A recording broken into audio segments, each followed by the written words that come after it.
Roads in East London, including the Highway, Aspen Way and the Limehouse Tunnel, are also closed, along with the roads around the Excel Centre in Docklands. On the A23, Streatham High Road southbound, there's a lane blocked at Streatham Common North. That's because of an accident. In Kingston, a police investigation continues. That means Cambridge Road stays closed at Gloucester Road. On the rails, there are delays and cancellations on Southern between Balham and East Croydon after an investigation earlier on. And on the Tube, the Piccadilly line has severe delays between Uxbridge and Rayners Lane because of a trespasser on the track earlier on. LBC Travel, I'm Dave Goff. This is LBC from Global, leading Britain's conversation. The Nigel Farage Show.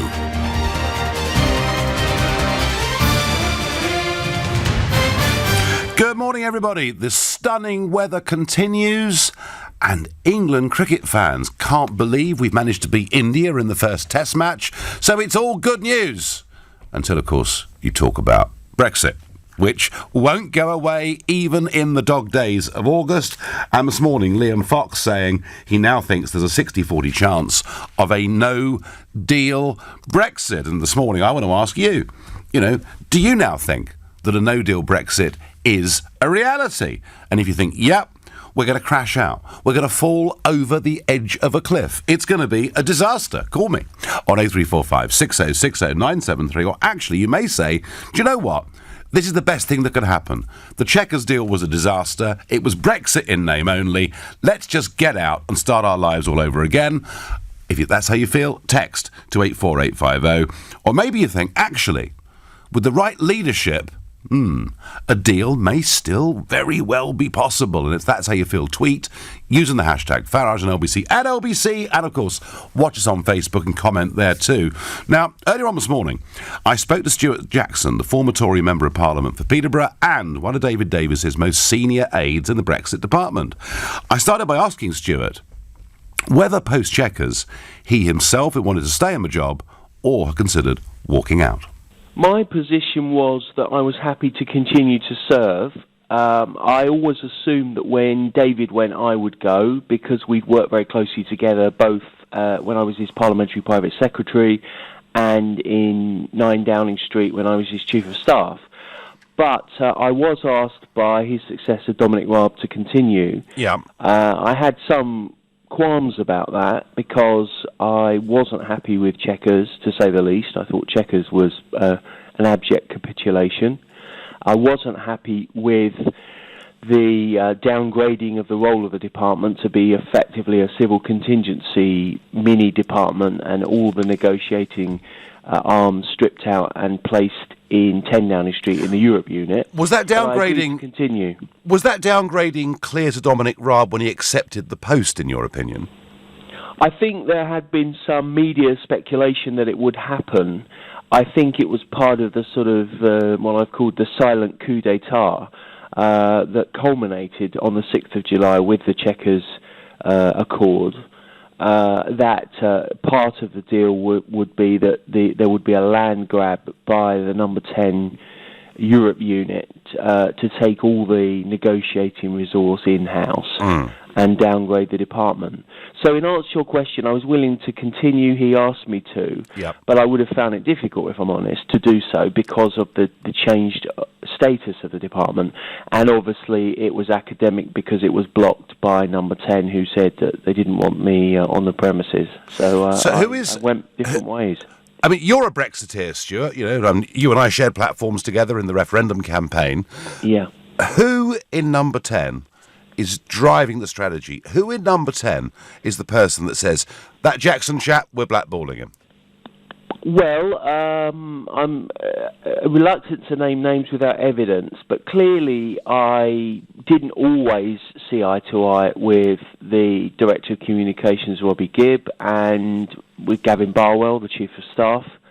And obviously, in terms of the wider political context, and that incidentally was because I was loyal and defended my boss, and what we've seen actually is a sort of slow motion constitutional outrage, because what they did by subterfuge in number 10, not just those individuals but the whole machine, is to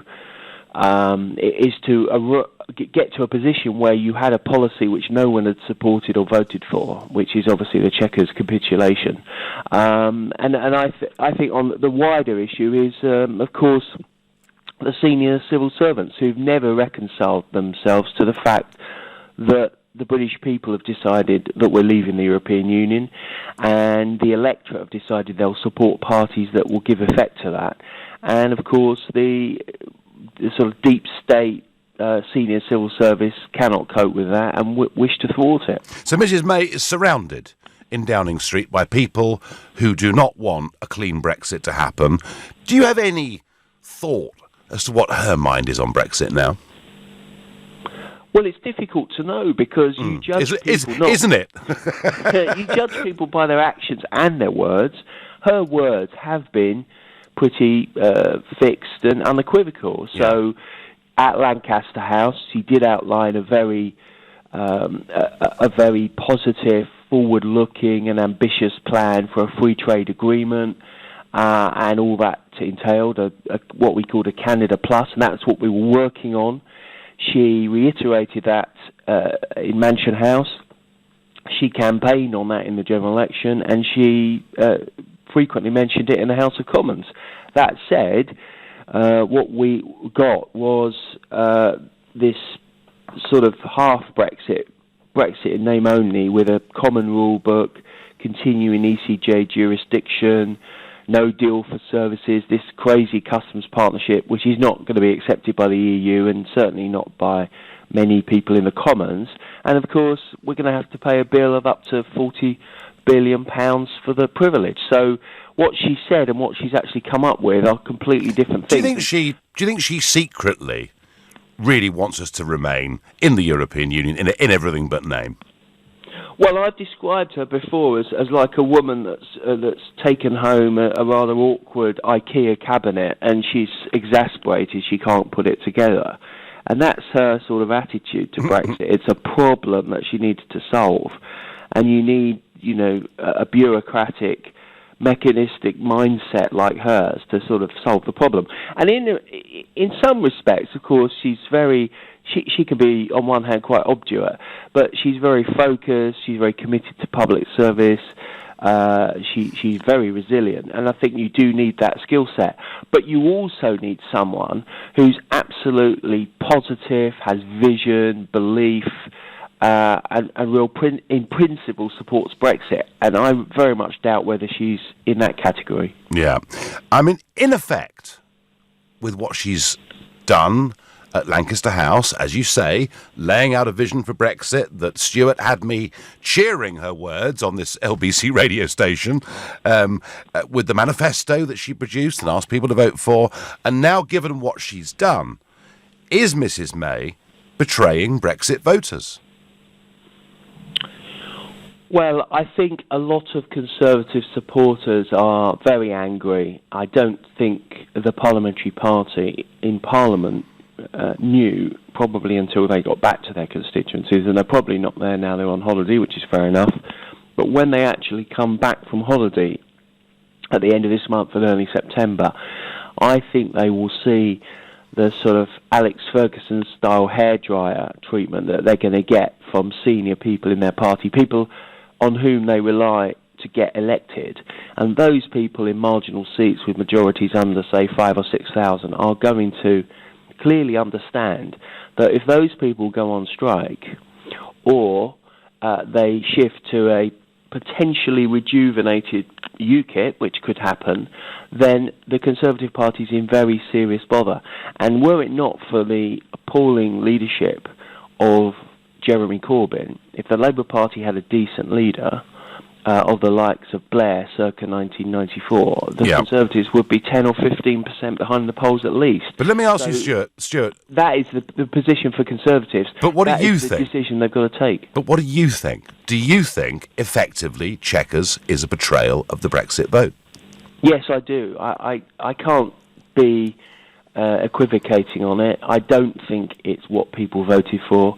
We voted absolutely to take back control of our money, our laws and our borders, and Chequers is about as bad a deal as you can get.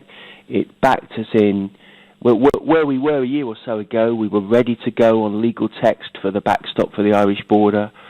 We were ready to go with more technical negotiations, an ambitious white paper, a free trade agreement. In fact, Donald Tusk, as you know, Nigel, accepted the premise of a free trade agreement in March. I know. And we should have then moved forward. What we've done, we've backed ourselves into this terrible cul-de-sac, which says it's no deal or this half Brexit, and it's disastrous. Now, Liam Fox today has been talking about Monsieur Barnier's recent intransigence, and you're right, some like Donald Tusk have been more reasonable, but Monsieur Barnier has not been reasonable, in my opinion, at any point during this. Fox seems to say that a no-deal Brexit is now becoming almost a probability. Do you think a no-deal Brexit is now on the cards? I think there's a 40% chance now of a no-deal Brexit. Or, as I prefer to call it, a WTO Brexit. Yeah. Because what we mustn't do is fall into the hands or the language of the extremist Remainers who try and look for everything to the disadvantage of the United Kingdom over Brexit and exacerbate that. It's a fact that scores of countries across the world trade on WTO terms. Very successful, competitive, growing economies do. And, you know, I've looked at the no-deal scenarios. I was at the inter-ministerial groups pretty much every other week, looking at the impact of what might happen and the contingency planning. There's a lot of rhetoric and nonsense about it. Yes, I mean, it might be a bit fractious and difficult for a year or so, but let's be honest, you know, third-party actions you cannot mitigate. You cannot have a contingency. If the French decide to be exceptionally difficult in checking passports, in checking every pallet and every lorry and every van, but they'd be in breach of their own treaties. I mean, their own treaties talk about behaving well with neighbours, and Stuart, they could behave like that, I suppose. But I actually rather doubt it. I think French commercial interests would force them not to. But you're right, they could. They could. I don't think any of us quite know this autumn where this is going, No. And there could be a very, very big crisis at some point. But let me ask about you, because the current MP for Peterborough has some legal difficulties at the moment. There is potentially going to be a by-election in Peterborough. I understand, if that happens, that you won't be standing again. That's true, Nigel, yes. And so why?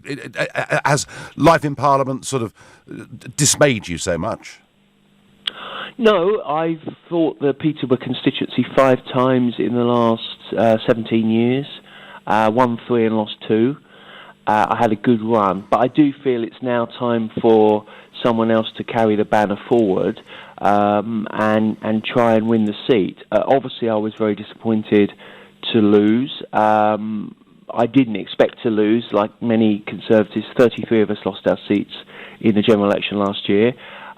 It was, I made it quite clear, and it's not a secret, I thought it was a lamentable campaign, and it shouldn't have happened. But you have to respect the people's decision, and for me, I've given it my best shot. Having said that, also, I would find it very difficult to go on the doorsteps to praise the Chequers agreement as the most optimal agreement that the Prime Minister can come up with in presenting to the European Union, and on that basis, I think it's better that someone else goes forward as a candidate. I will be supporting them, obviously, as President of Peterborough Conservatives.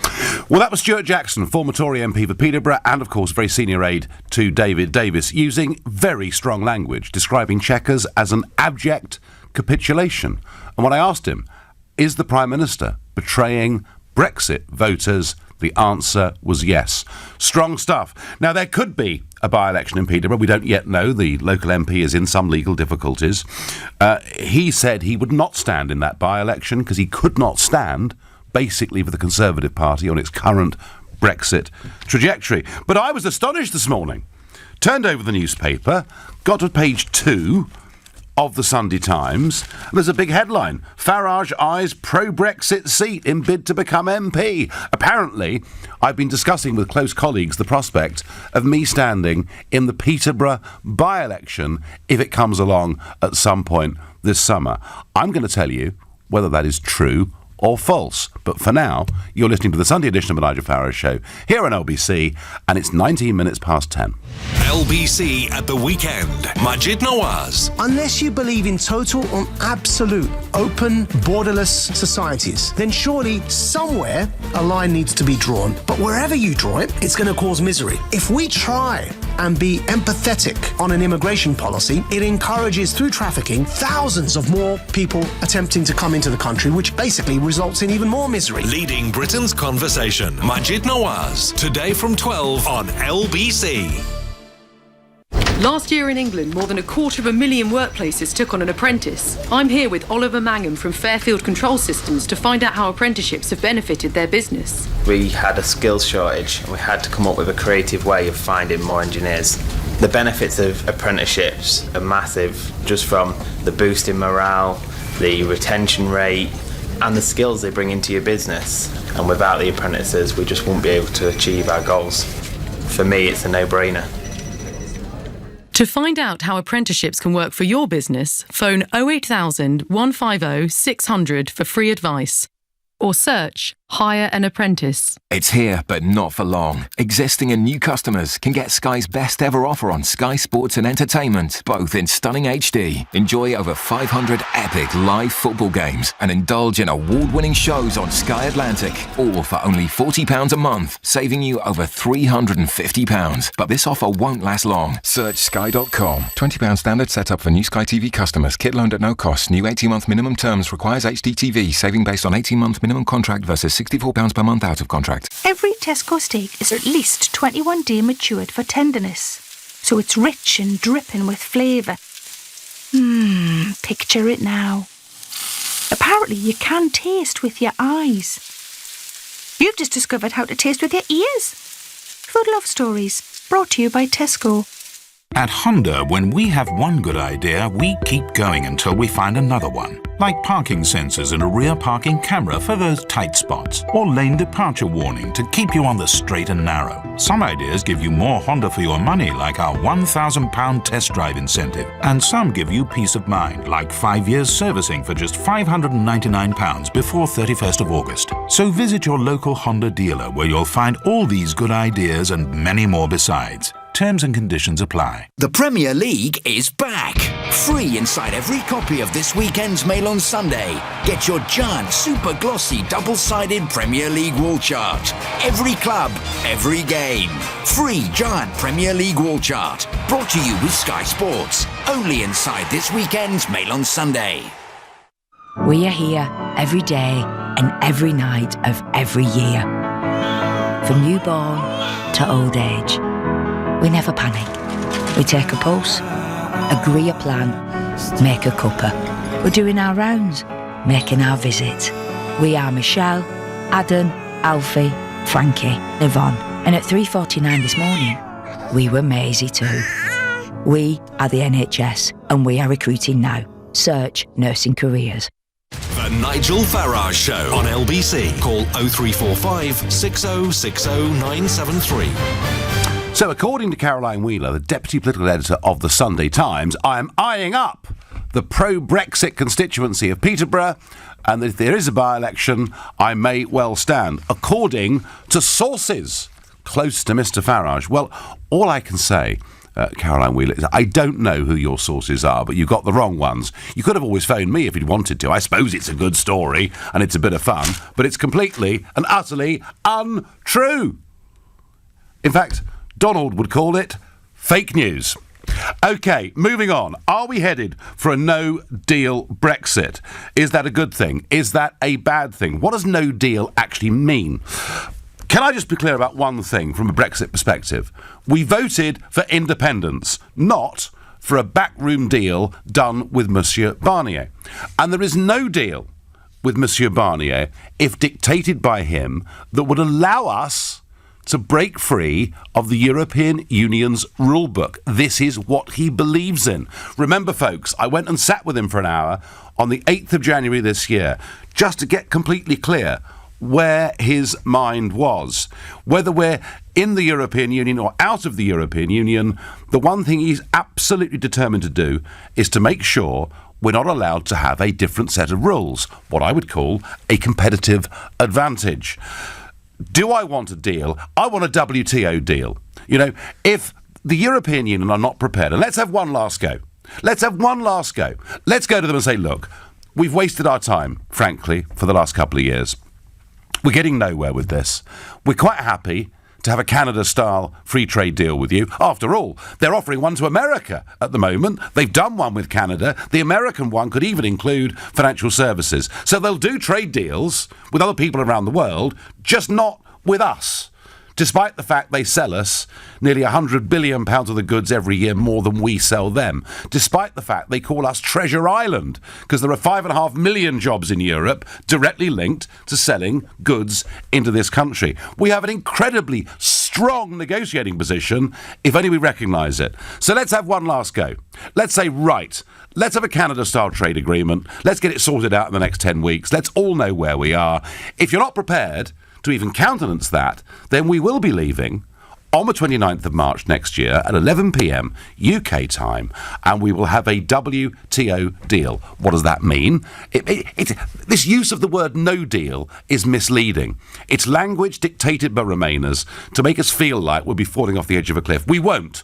There are internationally accepted rules under the World Trade Organization for doing business, and yes, with our neighbours, of course.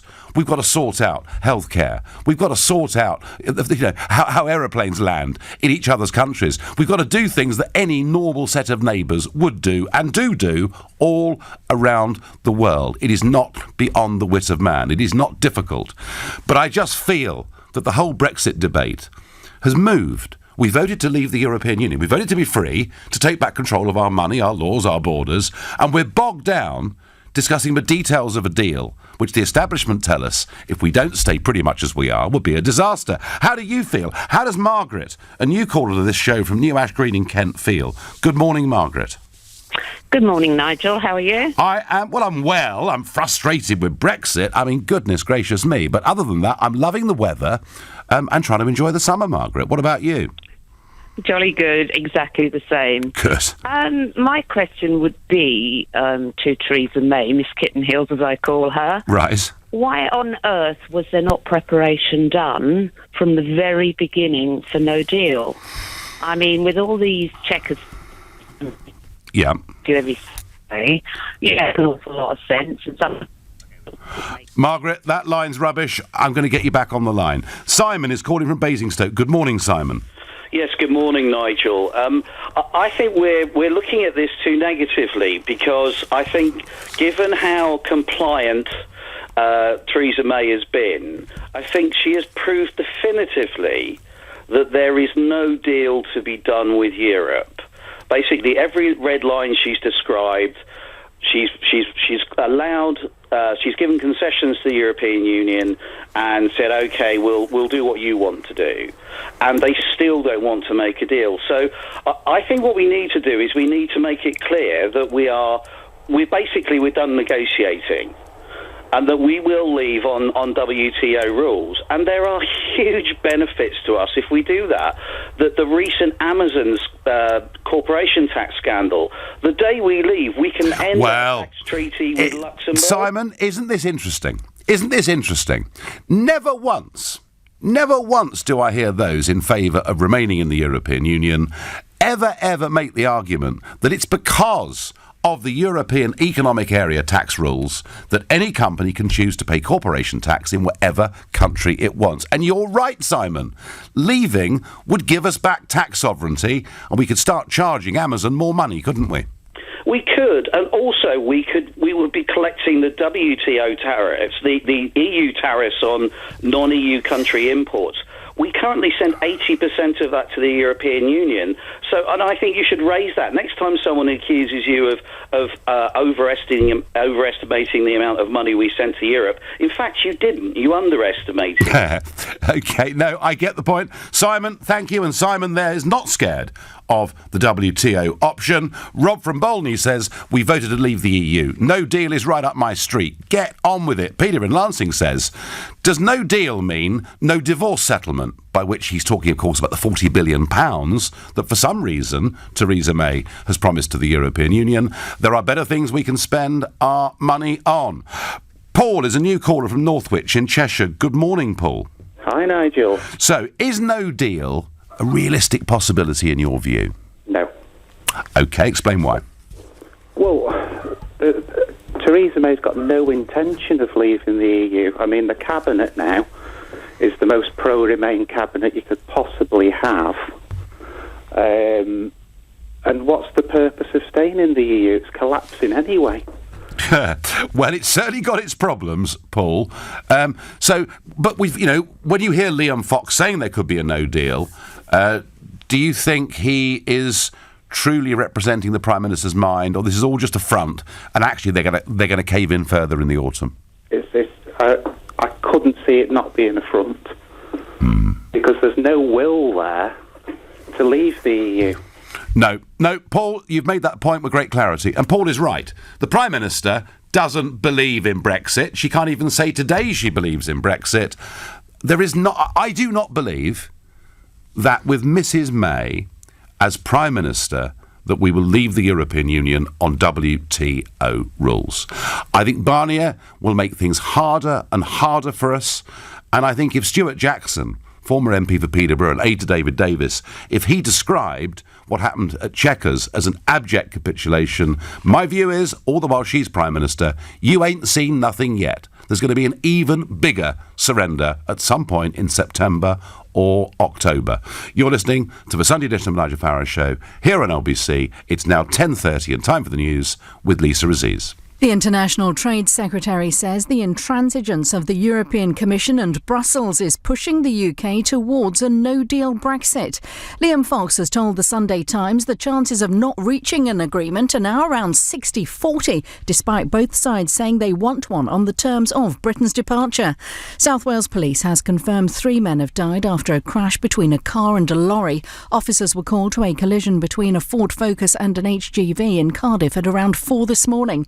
And Barry Chuckle has died at the age of 73. He was one half of the famous comedy duo, the Chuckle Brothers. His brother Paul says he's lost his theatrical partner and very best friend. LBC weather, mostly dry with almost unbroken sunshine right across England and Wales today. Cloudier though for Scotland and Northern Ireland, a high of 31 degrees. LBC Travel, it's the second day of the London Triathlon event, so Victoria Embankment, Upper and Lower Thames Street and East Smithfield are closed until 12:30 this afternoon. Roads in East London, including the Highway, Aspen Way and the Limehouse Tunnel, are also closed, along with roads around the ExCeL Centre in Docklands. On the A23, Streatham High Road southbound, there's a lane blocked at Streatham Common North because of an accident. In Kingston, Cambridge Road stays closed at Gloucester Road because of a police investigation. And on the Tube, the Piccadilly line has severe delays between Uxbridge and Rayners Lane because of a trespasser on the track earlier on. And there's also no District line west of South Kensington today. That's because of engineering works. LBC Travel, I'm Dave Goff. This is LBC. The Premier League is back. Free inside every copy of this weekend's Mail on Sunday. Get your giant, super glossy, double-sided Premier League wall chart. Every club, every game. Free giant Premier League wall chart. Brought to you with Sky Sports. Only inside this weekend's Mail on Sunday. Ready for a splash of summer colour? At B&Q, get 2 Lux 5 litre standard coloured emulsion at the new low price of just £20. Roller set for just £4 and brush set only £6.92. So for low prices on paint project essentials, you can do it when you B&Q it. Your future is here. The Global Academy, a forward-thinking state school for 14 to 19-year-olds interested in a media career. Visit globalacademy.com to find out more.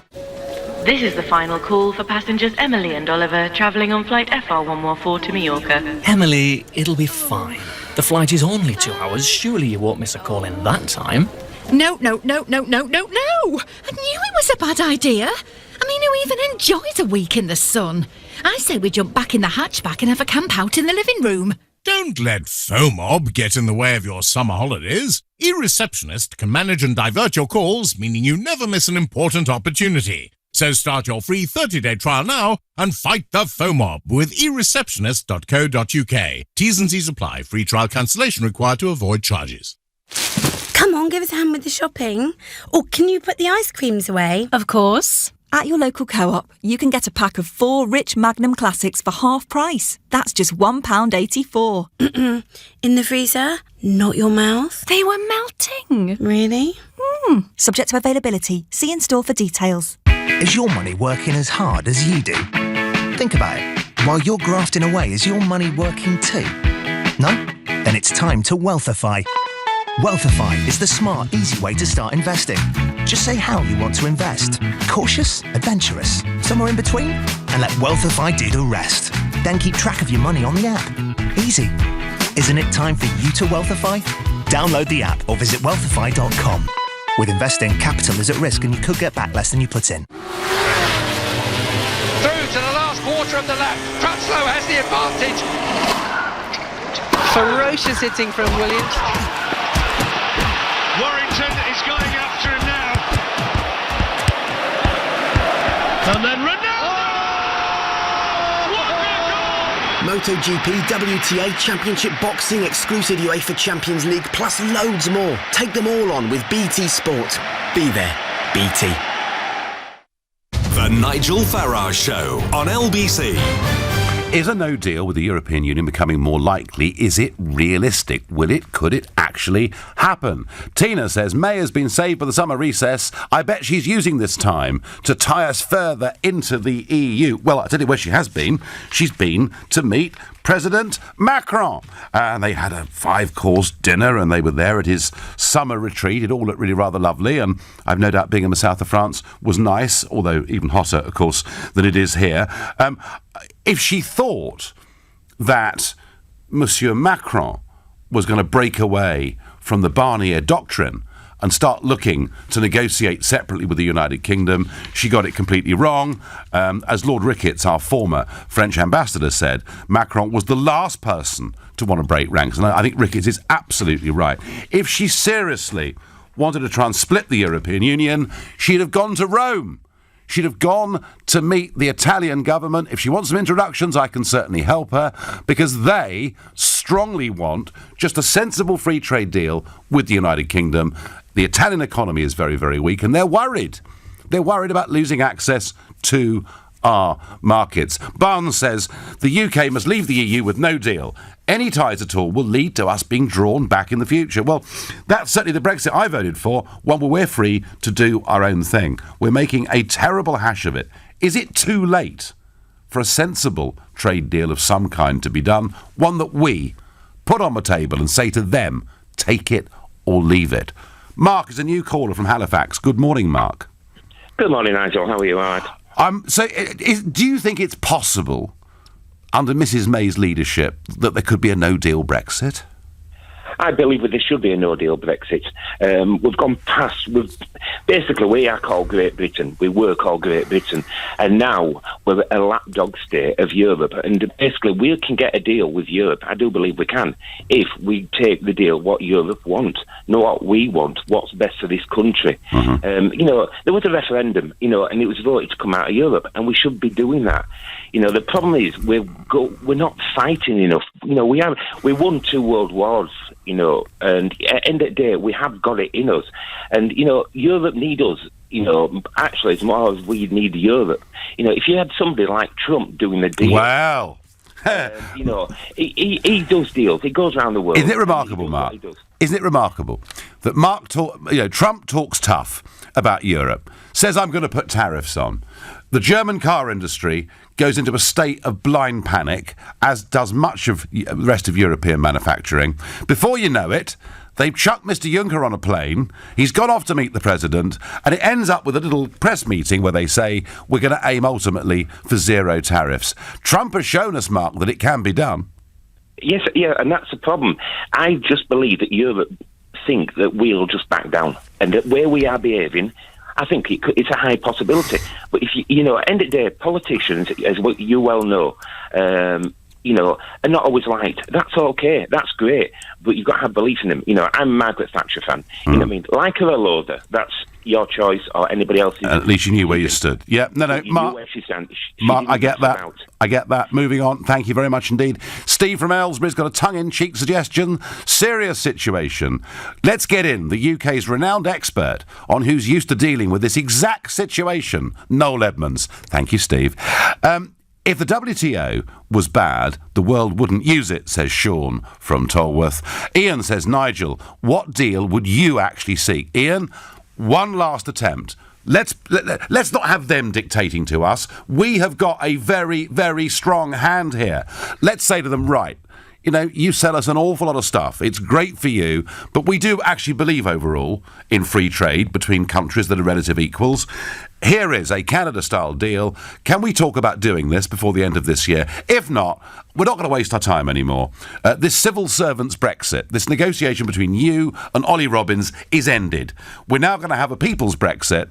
And if you don't want a grown-up deal, that's absolutely fine by us. We will leave on the 29th of March next year with a WTO deal. The deal is we get a WTO rules and we sort out our neighbourly disputes well ahead of time. That, Ian, is what I now want. I don't want anything to do with that Chequers plan.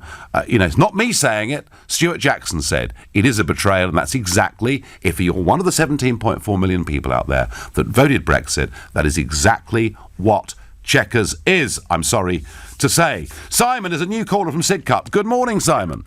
Good morning, Nigel. How are you? I'm okay. I'm just tearing my hair out with this Prime Minister who says one thing and does another. But, Simon, is a no deal realistic? It isn't really realistic with this cabinet, is it? No, the deal's already been done. This meeting up with Merkel and Macron, the deal's already done. There's no negotiation going on, I don't think. The Chequers deal was run up the flag a couple of weeks ago. Everyone, Remainers, Leavers, the lot, was against it. She's going to go out there now and retrieve it and then run it up as a victory. So, this is just talk. I mean, I saw this morning that Gove's come out and said, there's going to be a no deal, and a few of the others are saying it's not going to happen. Yeah, I mean, are they saying it because they realise that post-Chequers, a deal which Michael Gove appeared to support enthusiastically, are they saying it because they fear that unless they talk about the prospect of a no deal, that half the Conservative Party is just going to abandon them, desert them, or shout at them in the street, as a youngster did to Michael Gove, accusing him of betrayal? Are they not doing this for party unity, rather than sincerely any one of them believing that Mrs May would go for a no-deal Brexit? I just don't understand how any of them are not listening to what everyone, virtually everyone, apart from the trendy lefties, is saying, we'd rather have a no deal than this half-cocked Chequers deal. Nothing's getting through. I mean, she could win the election tomorrow. Corbyn, of course, has got significant problems, and it's very interesting that Vince Cable appears to have been in quite advanced talks with some Labour figures. Is there a new SDP type party, Simon, perhaps coming along because Corbyn is seen to be too extreme? Don't know. We'll discuss that from 11 o'clock this morning. Simon, you're happy with a no deal, but I do not believe the Prime Minister or the Cabinet or Parliament would be. Thank you very much indeed for your call. Gary says, sack May now. No deal is the best deal. Well, no deal is better than a bad deal. But please, someone, come and tell me that leaving on WTO terms with neighbourly agreements, come on and tell me why you think that would be a disaster. Because it would it not, be honouring the Brexit vote? Graham is a new caller from Worcester. Good morning, Graham. Good morning, Nigel. And first of all, can I thank you for getting us to the point where we've actually got a Brexit? Well, that's kind of you, Graham. It wasn't just me, I can assure you. But we're headed for Brexit in name only, Graham. I'm pretty upset and angry. So am I, Nigel. We had a referendum. We had that £9 million leaflet go out before. Yep. Everybody knew exactly what we were voting for, even though they keep telling us we didn't. And the overwhelming vote was to leave. Now, from day one, we were told that a no deal is better than a bad deal. May has come out of Chequers saying that nobody's going to get everything they want. Well, that's appeasement to the Remain side. The Remain side lost. They did not win this argument, they lost. Well, I tell you what, Graham, they're winning the argument at the moment. Well, they are, because we've got a Remainer running the government. But at the end of the day, Nigel, we've got to stand firm and we've got to say, no, we're going on WTO. These people do not want to deal with us. It's quite obvious of that, and they're making it so difficult. And the reason they're doing that is because they're frightened that so many are going to follow suit. Because once they see us doing so well, they're going to desert it like rats leaving a sinking ship. We have to be punished. We can talk about no tariffs on all manufactured goods with America, do a deal with Canada, but we can't do it with the UK. No, Graham, their motivations in this are highly political. Graham, I thank you for your call. Well, lots of you saying you're not bothered by a no deal. I want to hear from the other side of the argument. I want to hear why you are concerned about a no deal. But look, folks, however much some of you contacted me this morning want a no deal, I do not think we're headed for a no deal. I don't. I think these comments by Fox and Gove are a desperate attempt to keep a party together that is on the verge, I think, certainly in the country, of blowing apart. That's how I see it. I mean, goodness me, look at the reaction we've had on LBC from Conservative supporters to the Chequers deal. Look at the Daily Telegraph letters page. Thousands of letters they've been getting every single day on this. Unprecedented, even for them. So, I just do not think that a no-deal Brexit with this government and this cabinet is realistic. I think this is just this debate that's happening this weekend is just a stepping stone to a really, really huge, humiliating, embarrassing surrender that is coming this autumn. That is my prediction. I wish I could be cheerier on this Sunday morning, but frankly, with the people we've got running this country, I'm not. You're listening to the Sunday edition of the Nigel Farage Show, exclusively on LBC. It's now 10:45. This is LBC.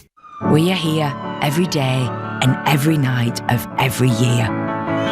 From newborn to old age. We never panic. We take a pulse, agree a plan, make a cuppa. We're doing our rounds, making our visits. We are Michelle, Adam, Alfie, Frankie, Yvonne. And at 3:49 this morning, we were Maisie too. We are the NHS and we are recruiting now. Search nursing careers. At Honda, when we have one good idea, we keep going until we find another one. Like parking sensors and a rear parking camera for those tight spots, or lane departure warning to keep you on the straight and narrow. Some ideas give you more Honda for your money, like our £1,000 test drive incentive. And some give you peace of mind, like 5 years servicing for just £599 before 31st of August. So visit your local Honda dealer where you'll find all these good ideas and many more besides. Terms and conditions apply. My perfect sandwich? Well, it goes bread, lettuce, cheese, and then the Branston. Deliciously tangy. Its sweet scent alone sends my taste buds into a frenzy. A mountain of glorious pickle smothers the bread from crust to crust, ready to embrace its culinary soulmate, the creamy cheddar. Then cut it in half and you're done. Try new Branston Smooth in a jar. All the great Branston taste without the chunks. Bring out the Branston. That was a clean knockdown there for Darren Till. What an opportunity now. Johnny May zipping across the field. Match point for Williams. Alexander-Arnold towards Mo Salah. UFC, Gallagher Premiership Rugby, WTA, 42 live Premier League games, plus loads more. Take them all on with BT Sport. Be there, BT. Why did the cow cross the road? To get to the other side. Jan and his Leerdammer cows don't share the same sense of humor, but they do agree on one thing. It's great to spend time outdoors. That's why we let our cows graze outside as much as we can. It's our free grazing promise. Deliciously smooth and nutty. Enjoy a taste uniquely Leerdammer. Visit leerdammer.co.uk for more.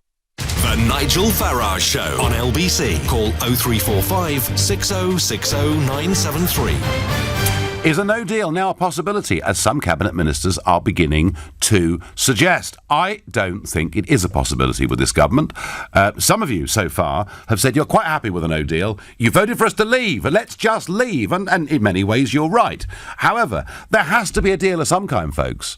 There has to be a deal because we're next door neighbours with these people, regardless whether we're in their political union or not. What I don't want is the kind of deal Monsieur Barnier appears to want to have with us, and Mrs May went pretty close at Chequers to agreeing. But not everybody agrees. Paul says to me on Facebook, "You've put us on collision course of a no deal." Well, it doesn't have to be a collision, does it?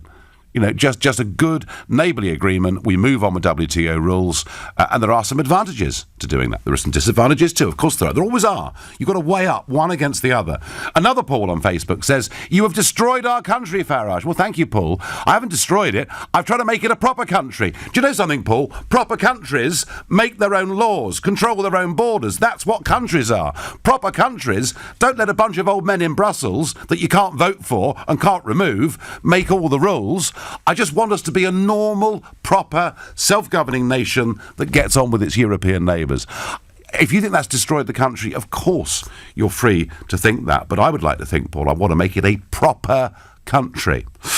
Let's go to Sam, a new caller from Liverpool. Good morning, Sam. Good morning, Nigel. Good morning. So is no deal now realistic, as Liam Fox seems to suggest? I think it's it's realistic, but it's also potentially totally calamitous. Calamitous, yeah. Yes. I was hoping I might be able to persuade you to have a debate with one of your colleagues. I'm sure he's a friend of yours, despite your difference in views. But, I hope he's a friend of yours. Because he's also, and I think you're a very intelligent man, but I think also James O'Brien is also very clued up on these things, just as yourself.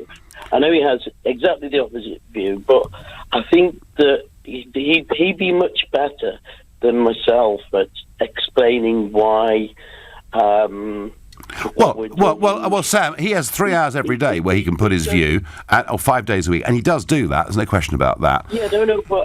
He sometimes doesn't appear to have that much respect for people with different arguments. But hey, we all do things differently. Sam, you think that a WTO trading rule deal could be calamitous for the country? And listen, the floor is yours. Tell me why, in your own words, you think that would be calamitous. I think that we would lose hundreds of thousands of jobs. We would lose inward investment because most companies that invest here want EU-style access to the EU market, to the 500 million people, OK, well, Sam, I tell you what, you've just made two very big points, all right? You've said it could cost hundreds of thousands of jobs and that it could kill inward investment. 20 years ago, Sam, did you support us joining the euro? I think that's a bit of a red herring. Well, I tell you what, no. Let me tell you why I ask you that. Let me tell you why I ask you that. Because the argument that we were getting from the Blairs and the Ken Clarks and the Financial Times and the big businesses was if we didn't join the euro, we'd lose hundreds of thousands of jobs and inward investment would collapse. The point I'm making, Sam, is that whatever economic predictions one or another side of an argument of an argument can make, they can in some cases both be wrong. Isn't the argument, Sam, that in democratic terms people voted to leave the European institutions, and don't they deserve to get that? Yeah, they deserve full knowledge of what it would actually mean, and I don't think at the time of the referendum they had that full knowledge. I think it's becoming clearer now how bad things will become. Well, Sam, as I say, I've heard these are exactly the same arguments I heard at the time of the euro. There's nothing new in these arguments. They were wrong about that. I believe they're wrong about this now. But Sam, also, and okay, WTO, there'll be tariffs, but under WTO rules, we'll be free to make our own trade deals anywhere we choose in the world, and to have our own legislation that is not tied to the rest of Europe. I mean, we could, Sam, become very much more competitive. quite compatible. It's quite possible that in 50, 60 years' time, we might sort of regain some type of exporting type business. But the people that are living now, I think, are going to suffer greatly, and I think the poor people are going to suffer the most, and these are the ones that you're trying to help. And I don't know, I have a feeling that somewhere you might have a feeling that by now that, you know, things aren't going quite the way they were. Well, no. Things, and that's because we've got a government that's not delivering Brexit, Sam. They're trying to sort of steer this middle course of Brexit in name only, which effectively leaves none of us particularly happy with where we're actually being taken. Sam, I thank you for your call. I thank you for making your points. And Sam is full of economic doom and gloom if we leave the European Union, and it was important that we heard that point of view. Martin is another new caller from Tower Hamlets. Good morning, Martin. Good morning, Nigel. Nice to talk to you. Good to talk to you. So, do you think, under this government, we could be headed for a no deal?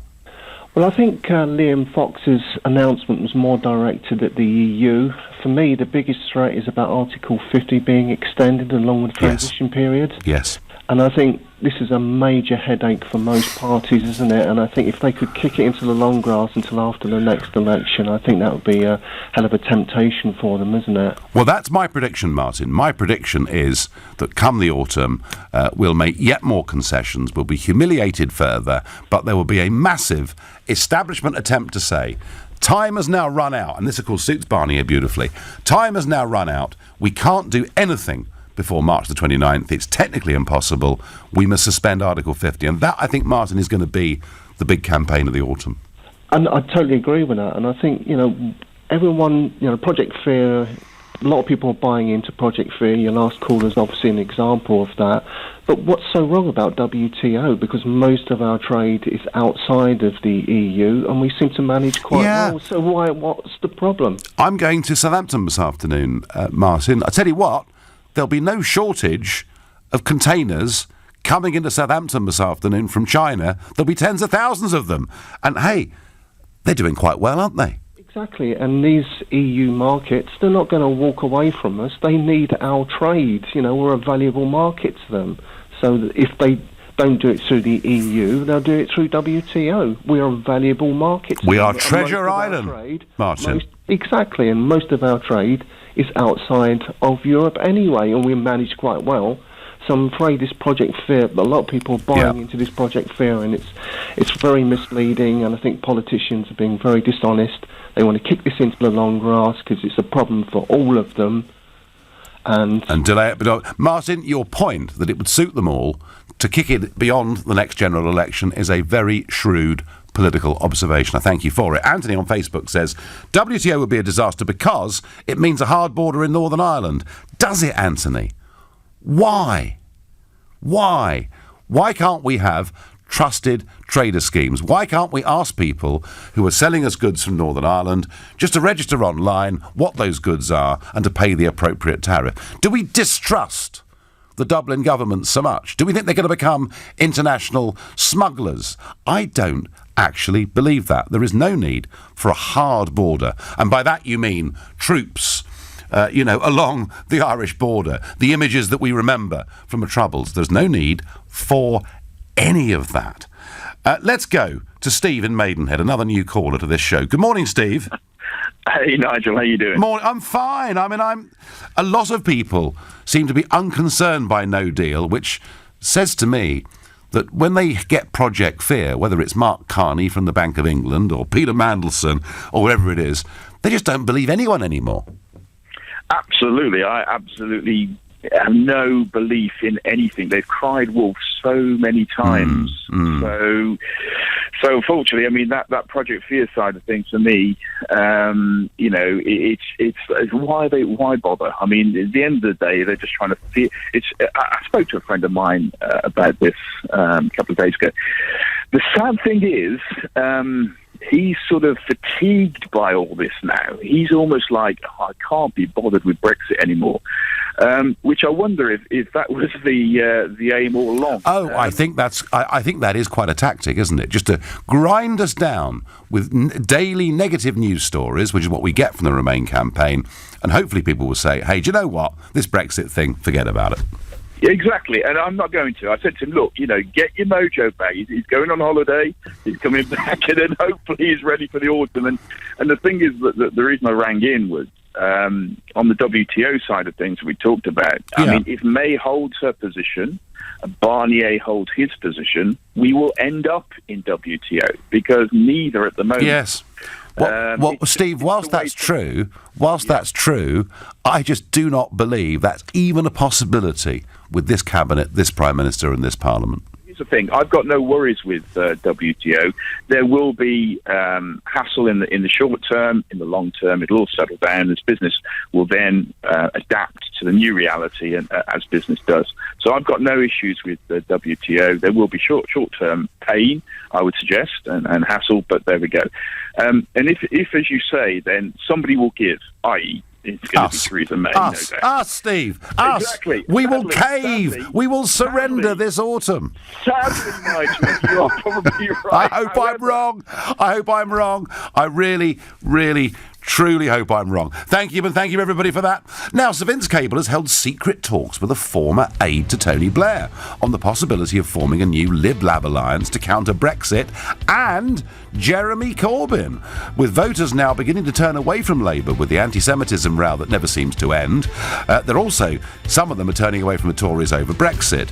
Do you think there is space for a new centrist party in British politics? If you think, yep, absolutely, people would lap it up, call 0345 6060 973. If you think, no, there's no room at all, text to 84850. Or maybe you remember the SDP and how that went. Did they succeed or did they fail? Please tweet using the hashtag Farage and LBC at LBC. Watch us on Facebook and comment there too.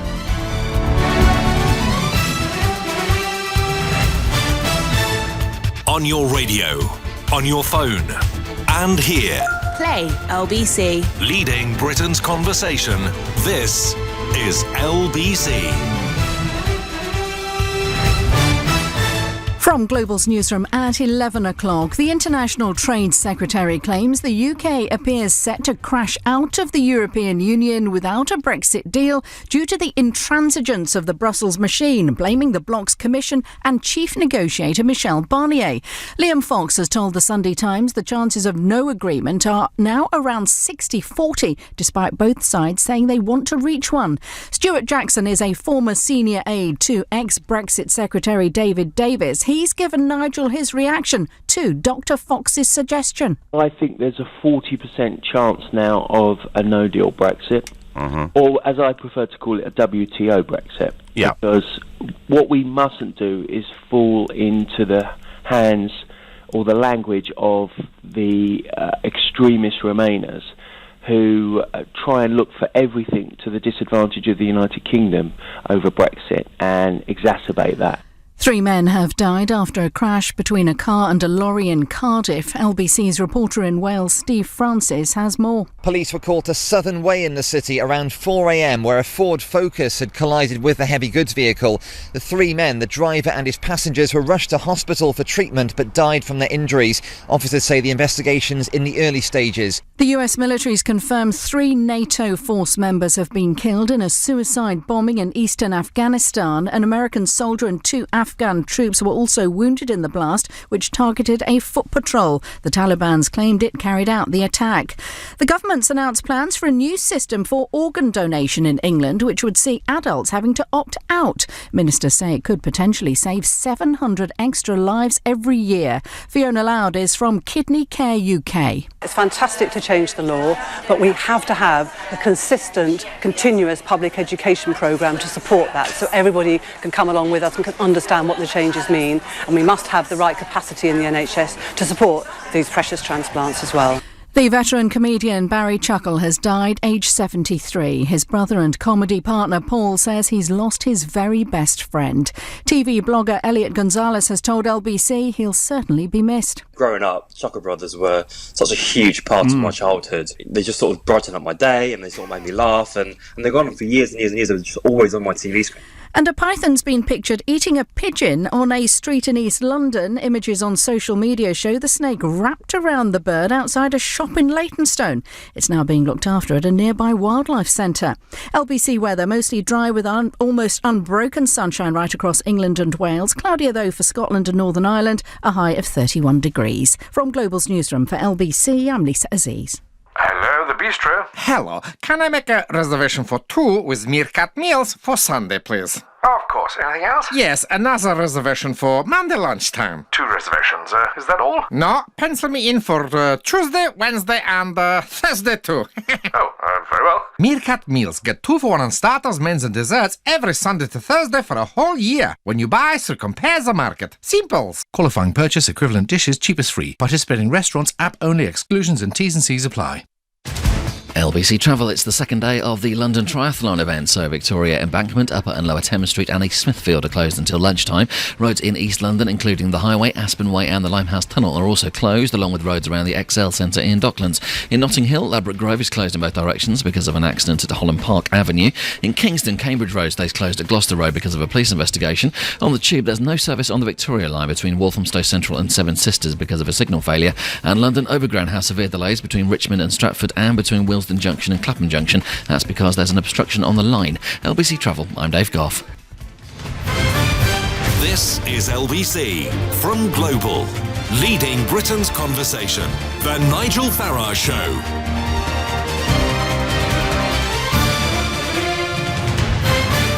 Good morning. Well, it happened a long time ago. The Labour Party under Michael Foot was seen to be veering way off to the left, and there seemed to be the desire for a new centre party, one that brought together a big chunk of the Labour Party and the old Liberal Party, which, of course, had suffered post the Jeremy Thorpe debacle. And sure enough, the Limehouse Declaration in 1981 set up the Social Democratic Party, the SDP. They became a very significant party in British politics, but they were unable to break the first-past-the-post electoral system. I personally know quite a bit about that issue too, though you could argue that the setting up of the SDP did actually lead to a big reform within the Labour Party, albeit after a bitter internal civil war, one that Kinnock had to fight and John Smith had to fight. But you could argue that Tony Blair came along as Prime Minister because the SDP had actually, in political terms, laid the foundation for virtually everything that was the Blair project. So it has happened before in relatively recent time. But the fact that this week Sir Vince Cable, leader of the Liberal Democrats, has held a meeting with Philip Collins, a Times writer and a former aide to Blair and a vicious critic of Jeremy Corbyn, is there the possibility now of a new centre party being formed in politics? And let's be honest, it has for Jeremy Corbyn been an even more miserable week than that had by Mrs May over the last few weeks. I mean, they're all in trouble in many ways. But this anti-Semitism row simply will not go away. The Labour Party will not accept the International Holocaust Remembrance Alliance's definition of what anti-Semitism is. And even though Corbyn writes articles in The Guardian, I will root anti-Semites out of Labour, they do not speak for me, it doesn't seem to matter what Corbyn says, because with everything he says, a new story, a new revelation comes out about a meeting he was at or groups of people that he knows. And of course, his big problem is what he has described in the past, people like Hamas and Hezbollah as friends, and they have a very, very anti-Israel, if not anti-Semitic reason for being. Now, Tom Watson this morning, has spoken out in very, very strong terms. He really has said that shame is being brought upon the Labour Party, that the party needs to take a good, long, hard look at itself, or it will be unelectable. The other aspect to this is, of course, we can't get away from it, Brexit. There are people in this country who think we simply just should not leave the European Union, that anything must be done to reverse the Brexit result. So a new centre party would be one that did not accept the leadership of Corbyn, did not like the leftward direction of the Labour Party, let alone the allegations of anti-Semitism, but it also would be a party that believed in staying part of the European Union, and it would be headed up by people who wanted us to join the Euro and probably ultimately would still want us at some point in time to join the Euro. Is there space out there for this party?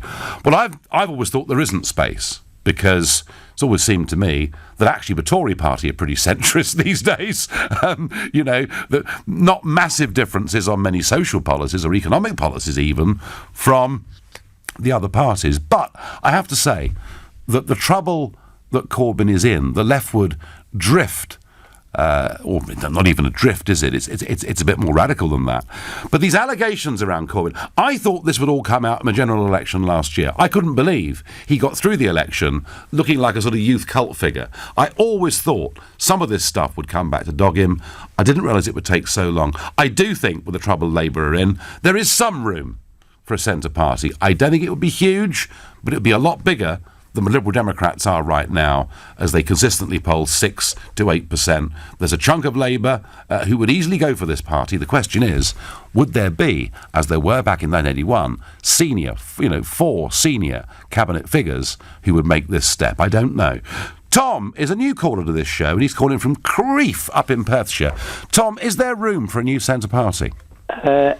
Whether there is room for it or not, Nigel, and it's great to talk to you. Good morning. It is going to happen. It has to happen. Because the divisions within the Labour Party as we knew it, I think no longer exists. There has been a coup, and what we now call momentum, what we used to call militant, have taken over, effectively.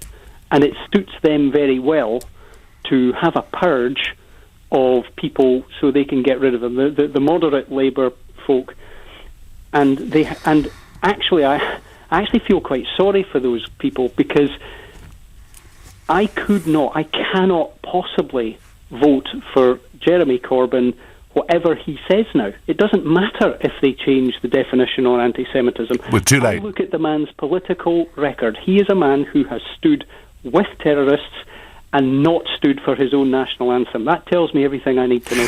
Tom, why has it taken so long for this narrative to take hold? I thought this would happen last year. Why has it taken so long, do you think? Because I think those people, and some of the group within the Conservatives, the Anna Soubry's and so on, who of course was STP, if I remember. She was, absolutely. Yep. Right. Yep. So these people know, they understand politics very, very well, and they understand two things.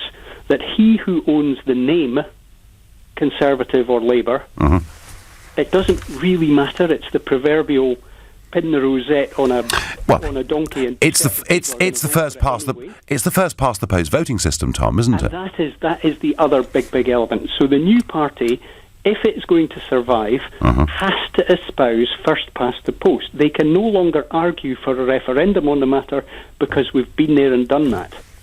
So they will ultimately... Although, Tom, it was it'll be like a striking match. It was very, very unsatisfactory referendum, though, wasn't it? Because for some reason, Nick Clegg agreed to a referendum on an electoral system you couldn't explain in one sentence, and that actually wasn't proportional in any way at all. It was preferential. It was bizarre, Tom. And that Nick Clegg is a product of the EU explains a lot, don't you think? Well, in many ways, it probably does. I mean, typical EU nonsense. He came up with the most impenetrable, nonsensical system and expected people to believe it simply because he said it was a good idea. Yeah, it was dreadful. I mean, I wanted electoral reform, Tom, and I did join that campaign. I even shared a platform with Eddie Izzard and people like that. But I have to say, Tom, it was a huge mistake. But maybe you're right. Maybe calling for electoral reform so shortly after a referendum on it is just not going to be the case. Tom, are you naturally a Labour supporter? Yeah, I mean, I'm a working class guy, Nigel. I have never been a member of any political party, and from my point of view, I'm calling you from Crieff in Perthshire. I'm Scottish by birth, okay? But I am in the comfortable position in many ways that I don't vote for anyone. I vote against the SNP. Right, yeah. Yeah. So whoever in the various elections, be it council elections, Scottish Parliament, UK elections, and still the EU, God help us. I just look at the way the thing works and who is most likely to defeat the SNP, and I will vote for them. So Crieff, and I remember I've campaigned in Crieff, a long time ago, 20 years ago, and I campaigned in Crieff because, I think it was 1995 or 6, because, more than 20 years ago, because there was the death of the Conservative Member of Parliament. Correct. For Crieff. What was his name? Sir Nick? Nicky Fairbairn. Fairbairn, that's right. He was a larger-than-life, hard-drinking, backbench Tory MP. A gentleman of the tartan trews, if you recall. Yeah, there's no way anyone like that would ever become a candidate for the Conservative Party, but he was a character. So, do you, Tom, given that that's a Conservative... So would you, as a working-class Natural Labour supporter, would you vote Conservative, then, to stop the SNP? Absolutely. You would? I voted Tory last time. You did. Interesting. Very interesting, Tom. Thank you for your call. And Tom there saying, whether there's space or not for this centre party, he thinks it'll happen. He thinks Anna Soubry's going to be in it, Vince Cable's going to be in it, and who knows is going to be in it from, effectively, New Labour, as opposed to Jeremy Corbyn's Labour, which is having a miserable week. Carl is calling from Cudicot in Hertfordshire. Good morning. Good morning, Nigel. How are you? I'm well. Is there room for a new centre party, Carl? Well, there is, but I would rather see another party, not a centre party from a split from, taken from each party. I'd like to see something new, something for the people, something for the country, that speak our language, that are not basically speaking for themselves. And where would that party, Carl, stand on Brexit, for argument's sake? Well, personally, we have to leave. It's nonsensical to stay, especially under what they're offering. But then this party that's being discussed would be a very firm Remain party. I know, and that's basically where it has to stop now, because they're going to push it through. What we need is a change of the two-tier politics system. Well, I'd love to see that, Carl, too. But as I say, breaking the first-past-the-post system is very, very difficult. And people increasingly don't vote for the party they like. They vote for the party they dislike less than the other one who they think might win. Well, it's true. It's true. It's ghastly. It's true. You know, it is oh, no, I can't stand the Tories, but I hate Labour even more, or vice versa. That's what we're stuck with. Carl, I thank you. And picking up on Carl's point, there is now a little bit of room for a new centre party. I don't think it's huge, but there is a bit of room for it. Where there could be a huge amount of room is on the centre-right of British politics. If we finish up with a hugely fudged Brexit, you know, a party, and of course it would be called populist, but a party that really believed in Brexit and wanted to even talk about immigration rather than brush it under the carpet and say it's too difficult to talk about such things, particularly on a Sunday morning, don't you know, then I think actually that's where the room is. The room may well be on the centre-right. There is some room in the centre, but I don't believe it's all that great. That's my view. Tell me I'm right. Tell me I'm wrong. 0345 6060 973. You're listening to the Sunday edition of the Nigel Farage Show here on LBC, and it's now 11:15. Sheila Fogarty, Monday to Friday from 1 p.m. What I can debate with them about is whether Jeremy Corbyn will be a good Prime Minister or not. What I can debate with them about is whether Brexit will be a success for Britain or not. I cannot and will not ever debate with somebody whether the Holocaust happened or not, because it did. Leading Britain's conversation. This is LBC. Keep cool this summer with an air conditioning refresh from Ford Motorcraft and a 30-point Ford e-check for $29.99. That's the recommended retail price at participating dealers. Book now at ford.co.uk. Terms, conditions and exclusions apply. See ford.co.uk/motorcraft for more information. It's here, but not for long. Existing and new customers can get Sky's best ever offer on Sky Sports and Entertainment, both in stunning HD. Enjoy over 500 epic live football games and indulge in award-winning shows on Sky Atlantic, all for only £40 a month, saving you over £350. But this offer won't last long. Search sky.com. £20 standard setup for new Sky TV customers. Kit loaned at no cost. New 18-month minimum terms requires HDTV. Saving based on 18-month minimum contract versus £64 per month out of contract. Why did the cow cross the road? To get to the other side. Jan and his Leerdammer cows don't share the same sense of humor, but they do agree on one thing. It's great to spend time outdoors. That's why we let our cows graze outside as much as we can. It's our free grazing promise. Deliciously smooth and nutty. Enjoy a taste uniquely Leerdammer. Visit leerdammer.co.uk for more. So, you've received a notice from HMRC inquiring into your tax affairs. Any investigation is likely to be disruptive to your business and costly, especially if you don't get the right help. At Barnes Rofe, we recommend that you seek advice straight away. Our specialist tax team will support you no matter what the issue is. For a free confidential chat, contact the tax experts at barnesrofe.com. Barnes Rofe, clever accountants for business. We are here every day and every night of every year. From newborn to old age. We never panic. We take a pulse, agree a plan, make a cuppa. We're doing our rounds, making our visits. We are Michelle, Adam, Alfie, Frankie, Yvonne. And at 3:49 this morning, we were Maisie too. We are the NHS and we are recruiting now. Search nursing careers. Love your skin, love your hair, love your nails. Perfectil delivers nutritional support from within, including zinc, to help you maintain normal skin, hair and nails. Perfectil, the science of beauty, from Vitabiotics, the UK's #1 vitamin company. From Boots, pharmacies and vitabiotics.com. Get ready for summer with a Ford summer check for just $29.99. That's the recommended retail price at participating dealers. Book now at ford.co.uk. The Nigel Farage Show on LBC. Call 0345 6060 973. Well, as Vince Cable meets a senior Blair aide, former Blair aide, I'm asking, is there room for a new centre party? Chris says to me on SMS, there's no room for a party with Cable and Blair. It wouldn't be democratic. These people don't respect democratic decisions. And Chris, you're quite right to raise the name of Blair, and we could have raised Nick Clegg's name as well. All of these people are talking and floating about the possibility of a new political party. One that is opposed to Brexit, but equally one that is opposed to the direction Corbyn has taken the Labour Party in, particularly during the depths of this anti-Semitism row, which Tom Watson warns Labour supporters could basically make them unelectable. And a very interesting article, I think, this morning in The Observer by Fiona Miller.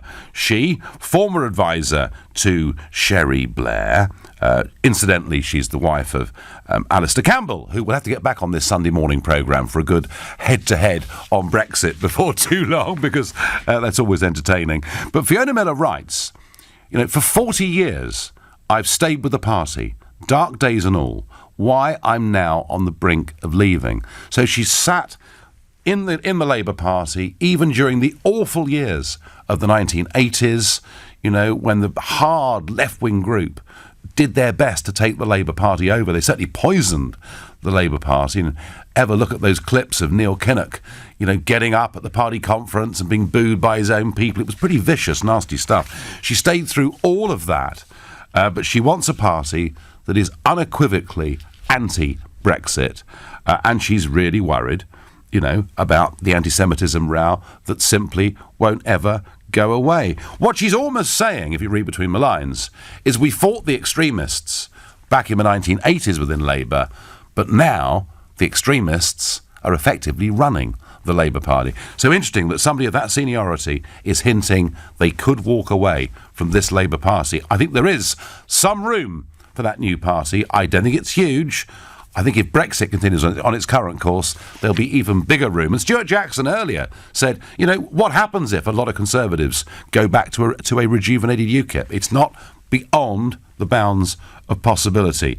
Is there room? Nigel, the country is sick to death of the mainstream parties, says Tom in Basingstoke. Well, a new centre party will be formed to win the next election, and Article 50 will be extended, says Bill from Chipping Norton. Well, Article 50, let's hope it's not, but Article 50 could be extended even without a new centre party being formed. That would just give them perhaps a little bit more room, a little bit more space. James is a new caller from Cardiff. Good morning, James. Good morning, Nigel. Nice to talk to you.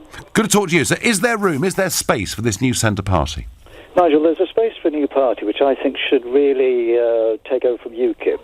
because you had a foundation of, 4 million in the last big election that we had good votes from. Yeah. You will now have a disenchanted vote of 17 billion plus whatever. Uh-huh. So this time round, and I'd have to say it had a new party because UKIP has lost their gloss, really. They've lost the whole plot from that point of view.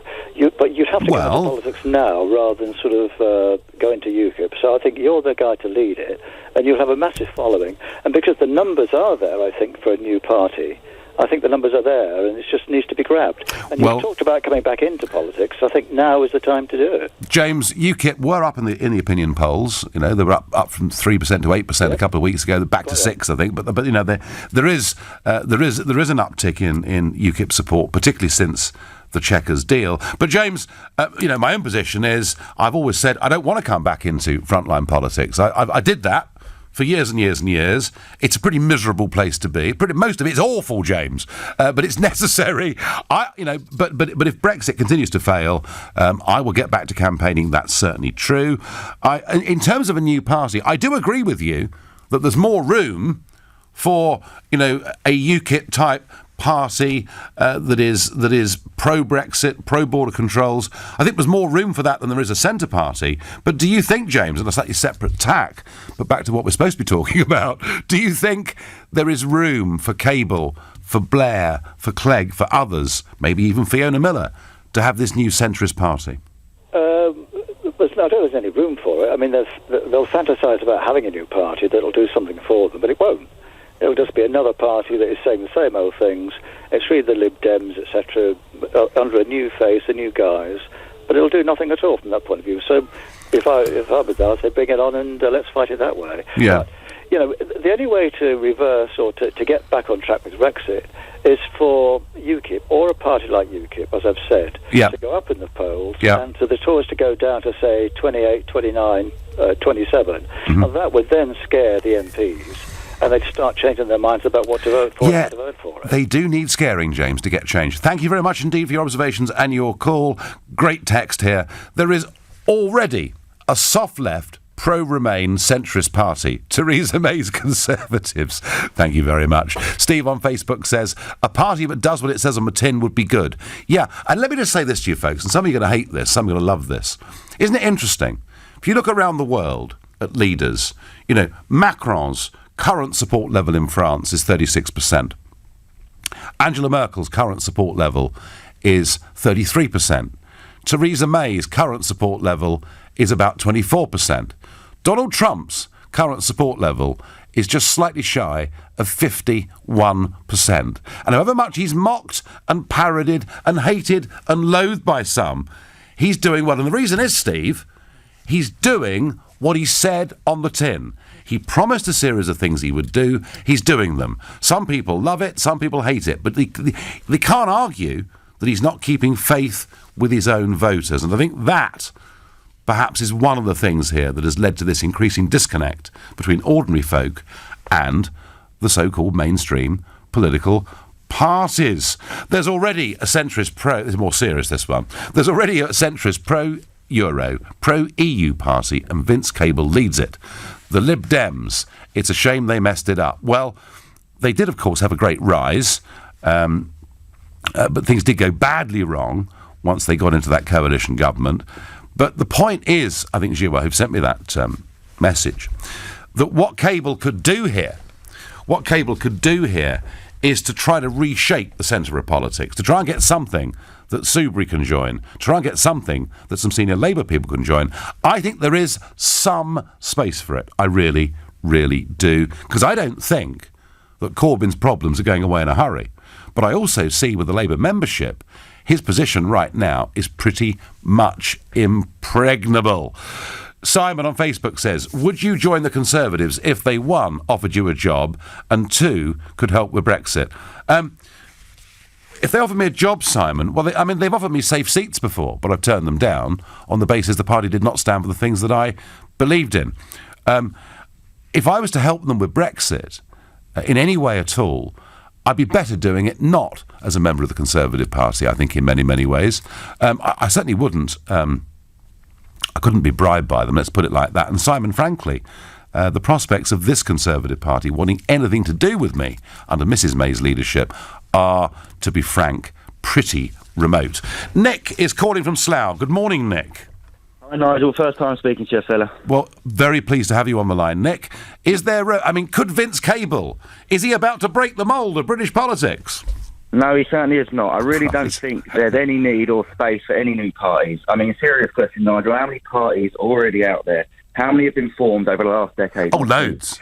I really think that there's plenty to choose from. Now, obviously, I'm biased in what I'm about to say, but I think UKIP are the only party that this country needs, especially to get what the 17.4 million people voted for in June 2016. However, Nigel, you're not going to like this. Now, I've heard you say that you'll come back and lead UKIP if Brexit No. Nick, can we please... This is how we get these ridiculous stories in Sunday newspapers.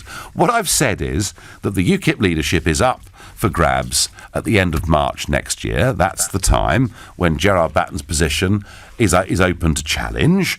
And I've said if Brexit continues on this sellout course, I would seriously consider putting my name in the ring. That's all I've said, Nick. Well, I can't speak on behalf of all UKIPers, Nigel, but I can speak on behalf of the ones that I know, and they don't want you to, and you'll come back anyway in UKIP. Now, let me remind you, you're the reason I started getting involved in politics 10 years ago, okay? Yeah. So you said, and I'm sure you did, you said you'd come back to frontline politics if any backtracking. There's been backtracking ever since the vote was cast. You weren't bothered. As far as I'm concerned, you were too busy in America, then on LBC. You then, this is your biggest mistake, Nigel, you then went on that left-leaning anti-Brexit show, The Right Stuff, and said, whether it was tongue-in-cheek, you said, we may need another vote to shut the likes up of Tony Blair, Nick Clegg. Well, we may well, Nick, because they may force a second referendum upon us. The Remainers were smiling ear to ear when they heard you say that. The poster boy for Brexit, the actual epitome of Brexit, and they heard you say that, and they were just smiling ear to ear. You made their day, their year, their life.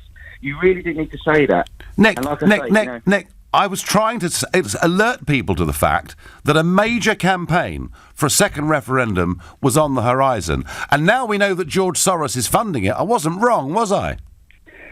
No, you weren't. But look, like I said... Thank you. You had plenty of chances to try and come back and try and work your magic with UKIP and get what the 17.4 million people voted for. And I just think you're far too busy in the US of A and now on LBC...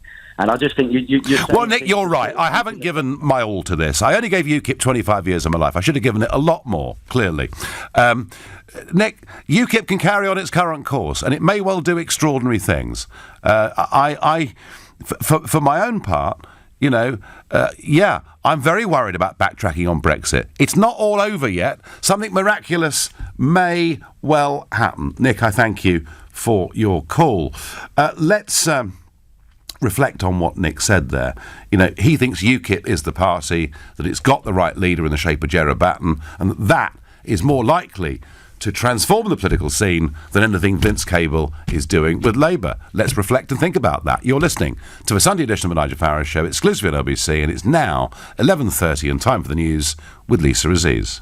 Liam Fox says the chance of a no-deal Brexit is growing, blaming the intransigence of the European Commission and Brussels chief negotiator Michel Barnier. The International Trade Secretary claims the chance of failing to come to an agreement now stands at around 60-40.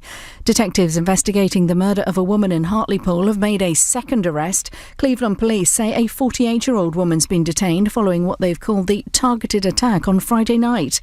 And tributes are being paid to children's TV star Barry Chuckle after his death at the age of 73. Along with his brother Paul, the comedy duo featured in Chuckle Vision on the BBC between 1987 and 2009. BAFTA say they are deeply saddened by the news. LBC weather, mostly dry with almost unbroken sunshine across England and Wales today. Cloudier though for Scotland and Northern Ireland, a high of 31 degrees. LBC Travel, the London Triathlon event continues, so Victoria Embankment, Upper and Lower Thames Street and East Smithfield are closed until 12:30 this afternoon. Roads in East London, including the Highway, Aspen Way and the Limehouse Tunnel, are also closed. It's slow on the M25 clockwise in Buckinghamshire. There's a lane closed because of an accident between junction 16 for the M40 and junction 17 for Maple Cross. In Kingston, Cambridge Road stays closed in both directions at Gloucester Road because of a police investigation. On the Tube, there's no service on the Victoria line between Walthamstow Central and Seven Sisters because of a signal failure, and there's no London Overground between South Acton and Richmond or between Shepherd's Bush and Clapham Junction. That's because of an obstruction on the line. LBC Travel, I'm Dave Goff. This is LBC. I'll never forget that phone call. I used to speak to Mum every Wednesday. She loved to chat. She tried talking to me about organ donation once, and I was like, Mum, why do you want to talk about that? Don't be so morbid. She died soon after. We never did talk about it. And I'll never know if she wanted to be an organ donor or not. Words save lives. Don't leave talking to your family until it's too late. Chat to them today. Tell them you want to be an organ donor and find out what they want to. What's your favourite way to spend the summer? Dining outdoors? Relaxing in the garden? Enjoying your favourite tunes in the comfort of your brand new Corsa? Corsa, for a Brit of fun. Now with 5 years, 0% APR and no minimum deposit. Vauxhall, British brand since 1903. Excludes Corsa Active Design and SE Nav. Conditional sale. Finance subject to status. T's and C's apply. 18+. Vauxhall Finance. Search Brit of Fun. History is full of questions. What historical evidence lies in Jerusalem to prove the crucifixion of Christ really happened? Why were the Dead Sea Scrolls kept from the public for nearly 30 years? And how many pieces of art stolen by the Nazis are still buried beneath the mountains? The answers are waiting. Join me, Jamie Theakston, for the brand new series of Forbidden History, Thursday at 8 on the Yesterday TV channel. Last year in England, more than 250,000 workplaces took on an apprentice. I'm here with James Nevin from Blue Engineering to find out how apprenticeships have benefited their business. As a young business in a competitive industry, it's not always easy to find the right talent. I first started looking into apprenticeships when the business pretty much started. Apprentices bring new ideas and their own creativity to the business, which we found gives us a real competitive edge. Once they're up and running, they really are a powerful force within a company. To find out how apprenticeships can work for your business, phone 08000 150 600 for free advice or search Hire an Apprentice. Hi there, I'm Greg from Network Rail with some important news if you're travelling over the late summer or August bank holiday weekend. We're delivering essential rail upgrades from Saturday the 25th to Monday the 27th of August. This will mean some service changes across the UK, including no trains to or from London Euston over the bank holiday weekend and the weekends before and after. So please check before you travel at nationalrail.co.uk/August or contact your local train company. Network Rail, working for you. The Nigel Farage Show on LBC. Well, the other subject, of course, that is really dominating everyone's conversation isn't Brexit woes or whether there's going to be a new centre back. What's really dominating is, of course, the weather. I just had a few days in Cornwall. It was gorgeous down there. I've never seen so many people in the sea in this country, and it just seems to go on and on and on. By my calculations, we're in about week 11, I think, of really remarkable summer weather. Meanwhile, of course, on parts of southern Europe, we're reaching temperatures that are actually very, very serious and a threat, a genuine threat. You know, I always poo-poo when the government here puts out amber warnings and red warnings, but I think actually the situation in parts of Europe is actually pretty serious. Helping us through all of this is, of course, legendary weatherman John Ketley. Good morning, John. Yes, good morning, Nigel. So things in Europe pretty serious, yeah? Very, very hot indeed, it has to be said. It's been getting hotter as time has gone by this summer. You've got to remember that as the summer goes along, it dries out, it completely dries out, it's tinder dry everywhere, so there's no moisture to evaporate, which means to say that the temperatures continue to rise and lift up the air temperature. So at the moment, I'm just looking on today's values. Yesterday we got 45 in the south of Spain, Seville, that sort of area. Wow. Today it's currently 39 in Turkey. It's been very hot in Turkey as well, it has to be said, but I think everybody's looking now at Spain and Portugal as being the hot spots today, and it's already 35, 36 degrees even in the Balearic Islands, that's Ibiza and Mallorca and Minorca, which is very unusual. The highest temperature so far in Ibiza this year was 30th of June when it got to 35, 36. That will be beaten today by the looks of things. But the higher temperatures will be down in the south of Spain and Portugal, so it is threatening this highest ever of about 47, 48 degrees, something like that. And they're extraordinary, sort of about 115, 120 in something like that, and counting, Fahrenheit. Yeah. Yes. I know, absolutely. Is it the similar weather phenomenon in Spain and Portugal that we're getting in this country? Well, it is a very stationary situation we've got this year. You know, the jet stream is the one that it really controls the weather across the whole of the northern hemisphere. They've got a jet stream in the south as well, southern hemisphere, but ours is the northern jet stream, which is pushed right up towards the Arctic Circle, which we've talked about recently, Nigel. So it does mean to say that things have become very stagnant, and all the warm air is pumped way north into northern latitudes, and there's not a lot changing things at the moment. But I have to tell you that things are about to change, and there will be a big change as we go through the week. Right, we're all ears, John. Tell us. Well, I think eventually we're going to see even cooler weather coming down into southern Spain. So the jet stream will start to flex its muscles. It's going to move across central and northern Europe a little bit more from west to east. So that means to say we're going to allow much cooler, more changeable conditions to come into the UK first of all. And even down in Cordoba and Seville, where it will reach this 45, 46 today, it could be down at 34 degrees in about 9 days' time. I wonder what that'll feel like after 47. Yeah. They'll be putting the coats on, won't they? Well, equally here, of course. Here, of course. I mean, so are you saying that the barbecue summer is coming to an end? I'm saying at the moment, Nigel, that things are about to change. We're going to see a dip in temperature from about Tuesday onwards, and temperatures will plummet down to about, say 18 to 23 for the second half of the week. Hang on. That's just about normal then, isn't it? So that's about normal, yeah. What we've had so far this summer has been quite extreme, and it is going to be certainly a memorable summer, which is the first memorable summer going on for 2 or 3 months since 2006 and 2003 before that. So we've had some pretty lousy summers, it has to be said. We've had short spells, week or two, of hot weather and consecutive summers since 2010. But this is the longest spell of fine weather with drought conditions across many parts of the country. And good business for weathermen like John Ketley. Keep that phone ringing. Absolutely. John, thank you very much. Well, John Ketley there saying it is going to change in 8 or 9 days' time, and it will start to become a bit cooler. But boy, it has been a remarkable spell of weather. I hope many of you have got the chance to be out there and to enjoy it. Back to the centre party in British politics. Is there space for it or not? I think there's some. Matt is a new caller from Stuttgart in Germany. Matt, good morning. Good morning, Nigel. Yeah, I think personally that there isn't any room for any centrist party, because it would be an anti-Brexit party for the political demagogues like Clegg and Soubry, and we rejected their vision 2 years ago. And it would be in favour of a soft Brexit or overturning the referendum. Yes. And to be quite honest, it's going to be a centrist party. It just sounds a bit like Brexit dysfunction to me. I mean, what's the point in leaving if we can't sign up for our own free trade deals and just deregulate? Oh no, Matt, red tape and all that. I'm with you on that. But what could create the space for it? I mean, for example, I've got Mark here on Twitter saying to me, the next general election will be fought on a Leave or Remain manifesto. Now, if Article 50 goes through, right, and we leave, even if we leave badly, but we leave on March the 29th, the next general election will not have the Leave or Remain option, because we will actually have left. And any party that says we should rejoin and have another referendum, it just isn't going to go very far. But it could be, Matt, that if Article 50 gets suspended, there could just be space for this party, couldn't there? I don't think so, because if you think about it, I mean, it's the same system as America, if you like. You've got to be either on the Conservatives or Labour at the end of the day, because any third party is just going to get washed out by third party posts.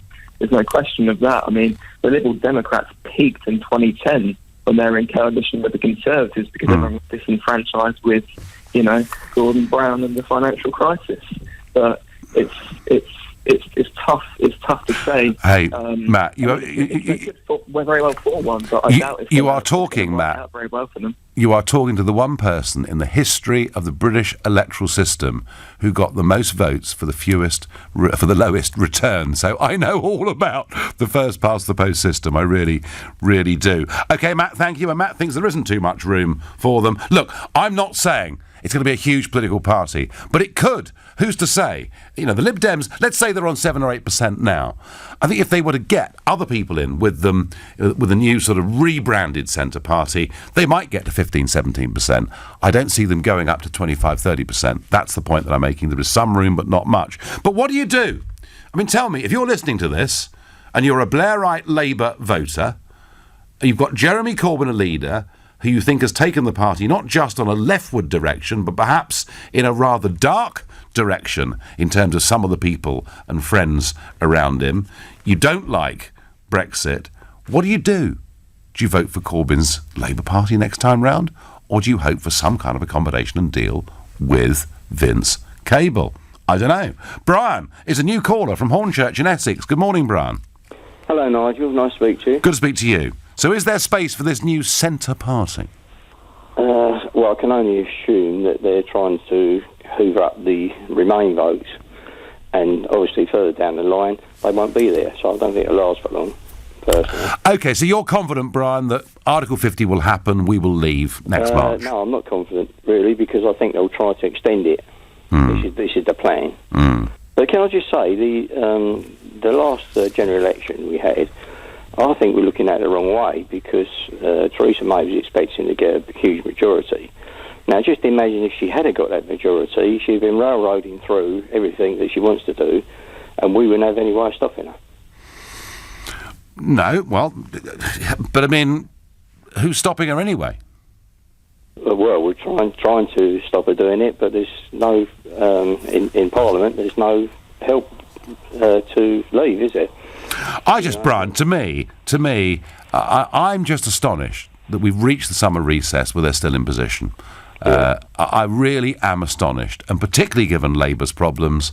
If there was a time for the Tory party to have a quick leadership election, it would be right now during this month of August, and they haven't had the bottle to do it. Brian, I thank you for your call. I'm going to move on to Bill, a new caller from Southampton. Hello there.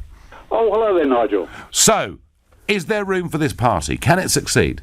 Absolutely not. Right, go on. No, it's been tried, on a number of occasions, and as you described a bit earlier on, the Labour Party had that split when David Owen and Vince Cable moved out to form the SDLP. You mean Roy Jenkins? Collapsed, and now what we're left now is the Liberal Party. No, I don't think that because of the first past the post system in this country, it just cannot succeed. I hope they give it a go, but it's not going to work. The other side of this is that if you look at the voting pattern in the country, 17.5 million people in this country voted to leave the EU. Yep. Now, where are these? Where's this new party going to pick its votes up from? If it's one of its main manifesto pledges is it's going to be a party that wants to take us out of the EU. I think it's absolutely doomed to failure. Well, it wants, it wants to stop us leaving. Bill, there's much more room for a pro-Brexit party and the things Brexit campaigners campaigned on. There's much more room for that than there is for a centrist pro-EU party if the Conservatives carry on with their current course, and Labour too, because they're all supporting simply Brexit in name only. Nigel, there is room for a sensible, balanced, socially liberal and inclusive pro-Brexit, pro-democracy, pro-equality party. That's what we need, says David in Ascot. So David thinks there is room. There's some room, David, but I don't think there's really very much. That's my view. You're listening to a Sunday edition of the Nigel Farage Show here on LBC. It's now 11:45. Coming up at 12 on LBC, Majid Nawaz. Britain is odds on to crash out of the EU without a deal. If we do leave in a no-deal scenario, would it be our fault or the EU's? Majid Nawaz on LBC. Through to the last quarter of the lap. Crutchlow has the advantage. Ferocious hitting from Williams. Warrington is going after him now. And then Ronaldo! MotoGP, WTA, Championship Boxing, exclusive UEFA Champions League, plus loads more. Take them all on with BT Sport. Be there, BT. We are here every day and every night of every year. From newborn to old age. We never panic. We take a pulse, agree a plan, make a cuppa. We're doing our rounds, making our visit. We are Michelle, Adam, Alfie, Frankie, Yvonne. And at 3:49 this morning, we were Maisie too. We are the NHS and we are recruiting now. Search nursing careers. What's your favourite way to spend the summer? Dining outdoors? Relaxing in the garden? Enjoying your favourite tunes in the comfort of your brand new Corsa? Corsa, for a Brit of fun. Now with 5 years, 0% APR and no minimum deposit. Vauxhall, British brand since 1903. Excludes Corsa Active Design and SE Nav. Conditional sale. Finance subject to status. T's and C's apply. 18+. Vauxhall Finance. Search Brit of Fun. E-receptionist's word of the day. FOMOB. Noun. Pronounced FOMOB.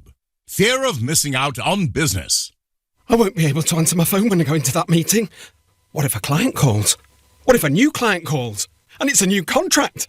And I missed the call? Adam has FOMOB.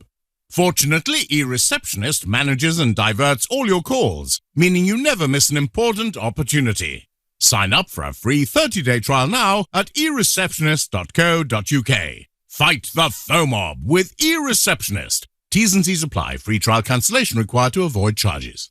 Right now at Homebase, there's half price on selected kitchen doors and drawer fronts. Homebase, always your home, always low prices. Excludes clearance outlets. The Nigel Farage Show. Text 84850. Before we get back to whether there's room for a centre party, I want to say this. I just can't believe these constant attempts to rewrite history, to take our own moral position today and to apply it by going back to past historical figures. And I say that because Cambridge University have just removed a bust and a portrait of Jan Smuts. Who, you ask? Well, he did at one point become the Prime Minister of South Africa, but he was crucially one of the leaders of the Boers against the British back at the turn of the century. He, in the end, negotiated a peace settlement with the British. He then fought with the British in 2 world wars. In fact, in World War II, he was the person in the world closest to Winston Churchill. They were pretty much inseparable for much of the war. And he is a remarkable historical figure, Smuts. He really is. There's a statue of him in Parliament Square. He's not someone that gets talked about very much, but boy, you look at those wartime pictures, look at the big conferences that Churchill went to, who was with him, who was his confidant during the bad times as well as the good times. It was Jan Smuts. And yes, he did lead a country that was white rule, and Smuts, of course, as Prime Minister, supported that. But he wasn't one of those that supported racial segregation. He wasn't, like many who came after him, and supported a policy of apartheid. Certainly not, even by his own, but even by the standards of the time. He was not an extreme person. And I think, actually, what we ought to say is rather, to Cambridge University, rather than Mr. Smuts being a figure of oppression, without people like Smuts, we wouldn't have beaten totalitarianism, we wouldn't have beaten the Nazis, and where will we all be? Can't keep rewriting history, folks. Otherwise, Washington, D.C., George Washington kept slaves. They worked for him on his plantations. Are we to rewrite, and rename our towns, our villages? We simply can't do it. We may not approve of the way things were done in the olden days, but that is how they were. Our job is to make tomorrow better, not to try and rewrite yesterday. That's my view. Right, back to British politics. Nigel, if you're not going to lead UKIP, could you sign up for Tottenham and help us win the league? Thank you, Colin. You said you wouldn't be part of a May government, but what about a Boris or a Jacob one? Sean, I don't see myself being part of any government, all right, but I would like to see a Conservative leader, and maybe even a Labour leader, that generally wanted to push for Brexit and the advantages, both democratic and economic, that we could get from it. Fred is a new caller from Matlock in Derbyshire. Good morning, Fred. Good morning, Nigel. So Vince Cable is looking to up the game of the centrists in British politics and the pro-Remainers. Can he do it? Quick observation. Look at Cable's support in the country, and anything Blairite's toxic. I can't see. I honestly think that their vision is being bounced back from the Westminster boundary. Then it's certainly not looking in the country. No, but Fred, there must be a lot of people who voted for Blair in 3 elections, and may have voted since 2 for the Labour Party, who look at Corbyn and say, we can't vote for this guy. Absolutely. I'm a small businessman. I have been for 40 years. You only get 2 for manslaughter, by the way. I know. Tough running your own business. I know, I've been there. Well, we're getting there. I've never been busier since the Brexit vote. I'm not going to read too much into that because it'll get thrown back in my face. But At the end of the day, we need a party that does what it says it's going to do. And Theresa May's always been under suspicion, and now she's just showing her true colours. What we do need is people to take their courage in hand and come forward. As you say yourself, there's never a better time for an election for their leadership. Absolutely, but they've all blinked, Fred. None of them have had the guts. All right, so basically, you don't really think there's much space at all for a pro-Remain party? No, absolutely not. All right. There's no desire in the country that we voted for that, and that's that. OK, Fred, thank you. Very down-to-earth. Fred says we voted for it, that's that. Well, if only it was, in some cases. This new party will be a total flop, I get, by text. Think there really is scope for a new centrist party, although we have no expectation of logical candidates being bold enough to act, says Edward. Well, Edward, in a sense, it's the same problem, isn't it? I've just been critical of Conservatives who weren't prepared to wield the knife, to get rid of May, to use August, to get the party back on track and get Brexit back with a fresh approach. But similarly, there's nobody, there's Fiona Miller suggesting she might leave, Tony Blair seemed to be talking about a new centre party, but perhaps without, as Fred just mentioned, that much public support for Tony Blair out there still in the country. Are there senior Labour figures who would jump ship and work with Cable to form something new? With the first past the post electoral system, very difficult to see it. So I'm going to go on making the argument. There is some space, but there isn't very much for a new centre party. Philip is calling from Bridgewater. Good morning, Philip. Good morning, Nigel. How are you today? Okay? I'm okay. So is there room for Mr. Cable and his gang, or is it just the talk of Notting Hill dinner parties? Is it just the Liberal elite that think there's room for this and it's not so out in the country? I don't think Vince Cable or any of the Blair or any of those people have got a hope in hell. They've had their chance. People can, he had the nickname of Teflon Tony when he was in power because he obviously everything slipped off of him. But at the end of the day, I don't think either of these two parties at the moment, I think the turnout, if you had another election on these two parties, would be very, very low. Yeah. People are just fed up, Nigel. I've been a UKIPper for quite a few years, and I'm just fed up with all the jargon that's going on at the moment. There's no common sense out there, and UKIP was always a common sense party, as far as I'm concerned. And the fact is this: what is needed now is a party to come from behind and take both of these parties to toe. Neither of them stand a chance at the moment. There's so much disillusion. Everyone you talk to are fed up, really fed up with Brexit and everything else to do with the parties that we've got now. They've been lying. Theresa May is lying all the way through. When she stood outside number 10, when she took the job. Do you really think she's lying, Philip? Oh, my God. I turned to my wife and I said, she's lying. When she said Brexit means Brexit and I'm going to take us out of Europe, I totally disagree. Are you always, Philip? Philip, are you always this distrustful of British Prime Ministers? No. You mentioned Churchill just now. He's a fantastic guy. I've got a lot of time for some of the Prime Ministers we've had, but certainly not Theresa May. She's by far the worst Prime Minister we've ever had. I agree. Philip, You cannot trust her enough. Name one good quality about Theresa May. Come on, Philip, it's Sunday. Be charitable. God, well, she's the daughter of a vicar, I suppose. That's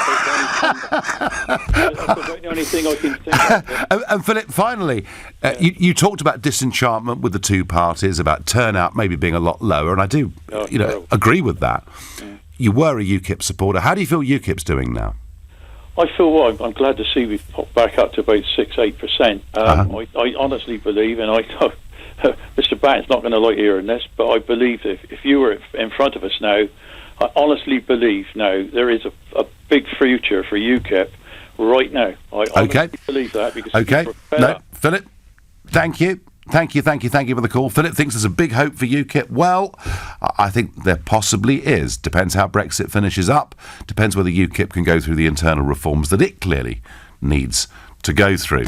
This new party will be a total flop, I am told. What does Ian in Morecambe in Lancashire think? Good morning. Good morning to Nigel. you. Good morning. A couple of points for you to consider. one of them slightly aside. I feel quite smug and self-satisfied this morning that peak Corbyn, and it's a quick aside this, I'll move on to Vince Cable very, very quickly. Sure. I'm very, very, very self-satisfied that he's actually peaked, and I don't think he can come back. I do actually believe now he's a busted flush. The gloss has gone, Ian, hasn't it? I think it's gone. It's the older dad. No more Glastonbury. No more the cheering adulation. No, Nigel, certainly not. And there's an older adage: you can't uncook a cooked egg. And even if that's a very Lancashire expression, isn't it? even if he had 4 aces left in his hand, they'd all be redundant now. Because you just can't bring yourself... Okay. Anyway... No, you've made that point. I've let you enjoy yourself. Now, thanks. I am really enjoying myself this morning. Now, let's get back to the point. Yes, let's look about dysfunctional governments in the UK, and they all are, all 6 of them, from north to south and divide east and west. Now, the worst 2 at the moment that are the big 2, Labour, Conservative, going nowhere, totally dysfunctional. It's embarrassing for the pair of them.